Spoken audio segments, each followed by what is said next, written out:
It's steamy in the way that it's still freshly hot out of the oven of the publisher in that way. Hi everyone, this is Natalie. Welcome back to my channel, and I'm gonna start today a different kind of video series talking about something new, something exciting or not, I will see. And yes, maybe I'm gonna jump away right now. So the first one that I decided to read and to talk about, because it's really still hot, it's You Are Not Alone, the third book by Greer and Sarah Pekkanen that I was reading at the same time.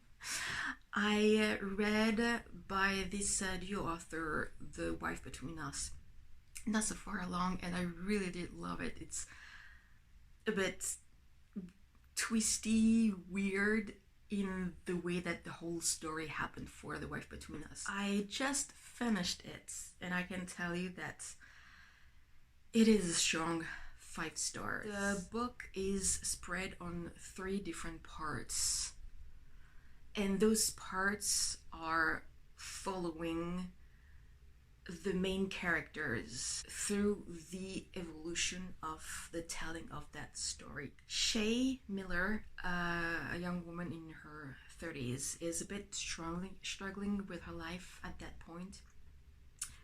And that Sunday, when she's waiting on the platform in New York or the subway, she is witnessing the death of Amanda, another young woman. She is killing herself with the train coming in. She is struggling with that situation, as we can perfectly understand, but for whatever reason she is intrigued by that woman, and she decides to go to memorial service from her friends and her mother, Amanda, so the dead girl. And she starts a vicious circle of lies, saying that she knew the dead girl before, just because she's curious to know about her life, what brought her at that time to kill herself. I'm gonna say that because of the decision of telling lies and of getting curious about her life, it's gonna turn out very ugly for Shay. 2 main women in the life of Amanda, the girl who killed herself, were Jane and Cassandra, 2 sisters. And usually from Shay, and most of the time people are calling the Moore sisters, it's their last name, but because they are all the time together, they are working, they are PR. For Shay, they are so attractive in the way that, yes, they are beautiful women, but they are so full of life, full of confidence, full of everything that's an opposite, such as Shay is attractive. They are intrigued because they knew all about Amanda, the dead girl, and so they know that Shay is lying, so they want to know, is it possible that she knew Amanda? Is Amanda hide something from them? So they are taking her under their wings, and they are becoming her new best friends. And in that way you can understand that you are not alone. It was such a mystery. At the beginning, maybe the 2 first chapters, I had a bit of trouble because it was a lot of different women, but just because it's mainly women. And so I said that when there's a lot of different people, I'm having a bit of problem of remember who is who, what is happening. But you understand, well, obviously you got the death of Amanda, because it's starting with that, and you are following Shay with her life and what happened after. You are following those 2 sisters, Cassandra and Jane, and you are nowadays with what happened after the death, and sometimes you go back in time few months or few years following Amanda or following the two sisters, and you quickly understand that Cassandra and Jane, the two sisters, they have formed sort of a group with 6 other women. They both have some strength, as of one is a defense attorney, another one is super good at computers, so she's a hacker. You feel that they are doing something for revenge, not necessarily for them, but for other people if they feel that there is some injustice or something. So you feel that there is something going on, that it's not really good, and that is connected to Amanda, and you kind of guess, and it's still not really spoilery because it happened really right at the beginning, that Amanda had some hard time with something that happened within the group of women. You are really hooked at every pages to discover where it's gonna go from what is happening, and you see the darkness coming more and more into Shay's life, but you hope that she's gonna see, that she's gonna open her mind, that she's gonna understand. And at the same time, you totally, and I'm sorry, I'm keeping an eye on my panther. She's turning around my computer. You are totally understanding the kind of reaction from Shay at being lonely. You need, obviously, to have someone into your life, but if you can cross paths with someone who are so much friendly and helpful, giving you a makeover, helping you to find a flat to stay, all of those different kind of stuff, when you feel that you're getting back alive with the help of those women, you want to stay around. And you have some blinders. You're not going to see the full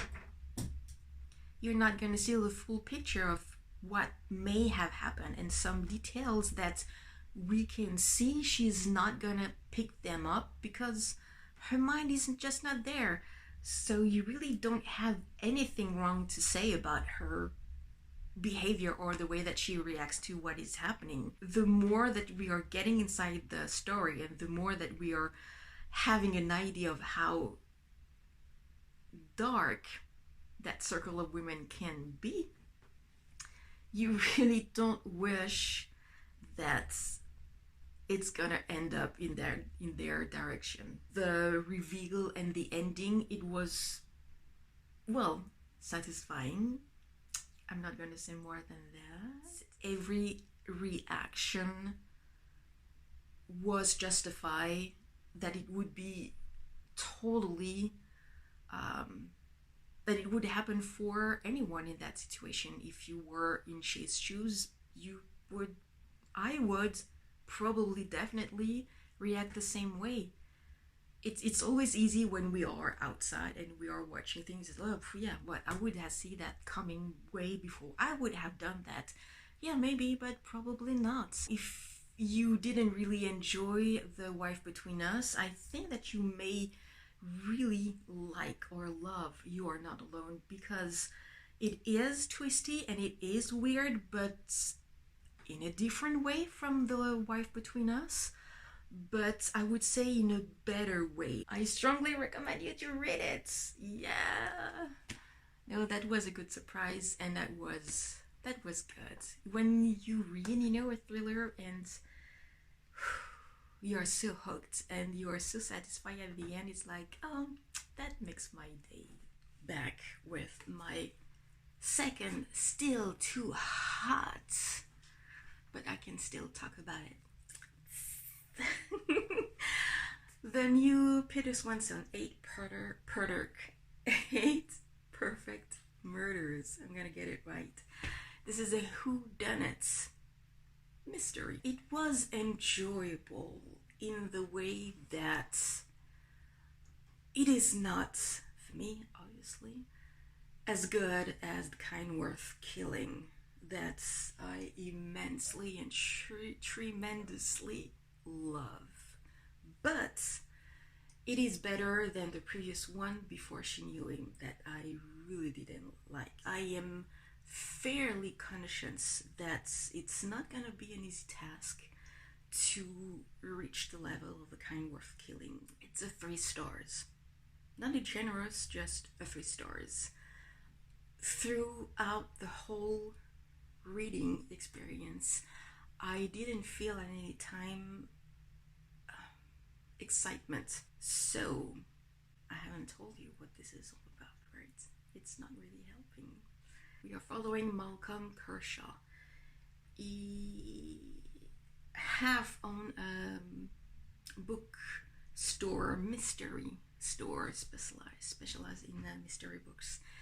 He is telling the story from the beginning till the end. He's gonna have right away at the beginning the very surprising visit of an FBI agent, Gwen, because I don't remember her last name. It really doesn't really matter. She's coming and see him because she had a list of 8 different perfect murders. The list is coming from Malcolm, from a blog that he wrote a few years back for the store. And it turned out her guts tell her that at least 3 suspicious deaths might be from that list. That someone, the one who killed those people, got inspired by the list and decided to copy the killing method. She wants to have his advice and asking for his help in order to find out who is copying those murders, obviously why getting inspired by that list, and putting an end to it, especially before other murders might even happen. So this is the premise of the story. I have slightly to reveal some stuff, but I do my best at not going too much inside. I don't know if you can hear, but my panther is trying to get my attention. From the start, when Malcolm is telling the story, and slightly his story throughout those events, it felt right away for me that it's not believable, because he is a nobody who wrote down a list of, according to him, 8 perfect murders from specific books, such as Agatha Christie. Because he wrote that list, she's coming to him, asking him, like I said, if he can help, if he has any idea what this is all about. This is the kind of job that a profiler will do. If you come to, I'm just keeping an eye on the disturbing subject. She's in a mood at not just distracting me, but distracting me by searching a mess that she can do. So, yeah. So, like I said, yeah, it's gonna be a profiler who will do that job. When you go see that person who wrote the list, it's because you think that you suspect him that he might be the murderer. So you're coming more to test that person, certainly not to ask for his help, because the way that it's written, it is genuine that she's coming to him for his help. Yes, it is said that she's the only one thinking in her department or in the FBI that those 3 murders are related, connected to the list that he wrote. Since the beginning, at least for me, I didn't believe it. I immediately thought what I shouldn't have thought according to the ending. And that's the reason, the more that Malcolm is telling what is happening with the investigation, the way that he's helping what has been revealed, discovered, I was like, okay, just maybe it's nothing, maybe it's a false direction, it's a false idea, and the more that we're gonna get close to the ending, the real reveal is gonna be that way. When you come to the ending, yes, there is a twist for the who.